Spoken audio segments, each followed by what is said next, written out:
I'm not convinced based on the internet searches. I'm not convinced based on the mother's eulogy at the child's funeral. I think people grieve differently. Back is Anahita Sedaghatfar, defense attorney. Not convinced. Maybe she is now. Nope. Shagun Aduolou, host of Plugged In with Shagun podcast, and Renee Herlocker, entertainment host and lifestyle blogger. Anahita, not convinced. Not convinced, Dr. Drew, and I don't think any of this new evidence proves to me that he intended to kill his son. And if you talk about the sexting, the police, the prosecution have made such a big deal about this, but that is not a big deal. People sext. That's why there is a word called sexting. I think that might make him a pervert, a cheater, but not a murderer.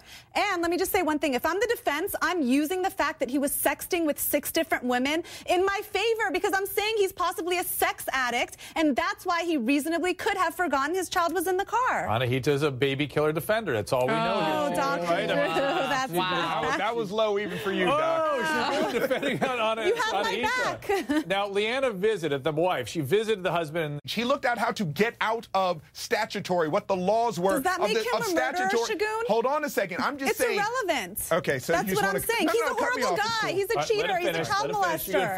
Finish. Go ahead. Well, no, but Anahita, there's something wrong with this guy here. Like, he looks up how to kill a kid and the kid dies. He looks up how to get around statutory and he's sexting a girl who's underage. I don't understand why this woman, and I looked up the term wackadoodle, why this wackadoodle is standing by a guy who's obviously proven he's not wrapped too tight. So she's messed up. Well, maybe she's beaten down by his abuse, Sam. But I like the way Anahita approaches this. Right? He's a horrible person. He's a pervert. He's not a murderer. Not a bad guy. Not a murderer. He's a rapist, possible rapist, but not a murderer. Okay. Possibly. But okay. Because she's the no, that's not true. Do you know the dates of those searches? Do you know for sure if he made those searches in close proximity to the time his child died? Does it matter? How do you know? It absolutely matters. Look, they need to prove this case beyond a reasonable doubt. All of these little tidbits of evidence, yeah, they don't look great, but there's tons of explanations. He looked up roasting a kid and he roasted a kid. No, it was the time. How do you know that he didn't research that because he didn't have the mental capacity? Maybe he did that another time before, and he was doing this to research on it. Do you believe absolutely do. No, you don't. You can't. I think we need to be very careful. Believe that. You can't believe that. He looked up how to roast a kid. His kid got roasted. He looked up how to get out of statutory rape. He's sexting an underage girl. He's not being charged with statutory rape. What about him Googling how to have a child-free life? You guys heard about that. And all of a sudden he has a child-free life. Hold on. Relax. Hold on. Last comment, then we got to go. Think this through, okay? Do we know if he for sure made that search? They had problems conceiving a child. How do you know that search wasn't done by him or his wife at the time she couldn't get pregnant? That's not what the website was about, though. She's good, right? It's good. Good job, Anahita. I'm trying, Dr. Next, only on our show, the grocery stores and locking their kids in the car.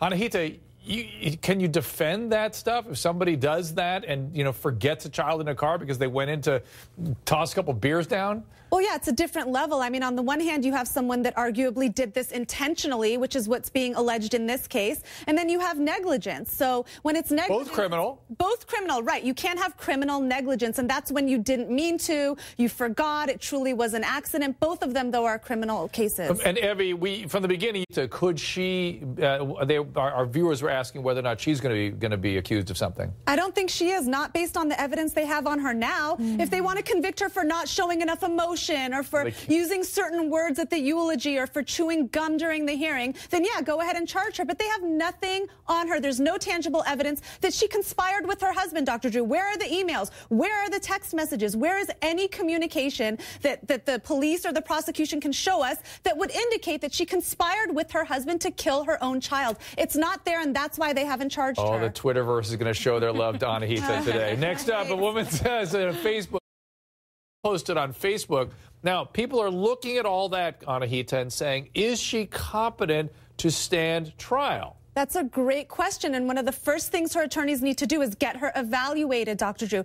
They have to determine whether or not she's competent to even sit through trial. They need to see, does she understand what the charges are against What's her? Your instinct? I don't think so. I think Sam just summed it up. She's already on a 5150 hold. She might not be competent to stand trial. It is a high burden, but even if she is, I think she's going to go for a not guilty by reason of insanity. Shagun, I think she will too, but Shagun, I'm going to let's take the word off the table. But Anahita, you know what I mean? That she's had she's had behavioral problems and personality problems and aggression and all these horrible things.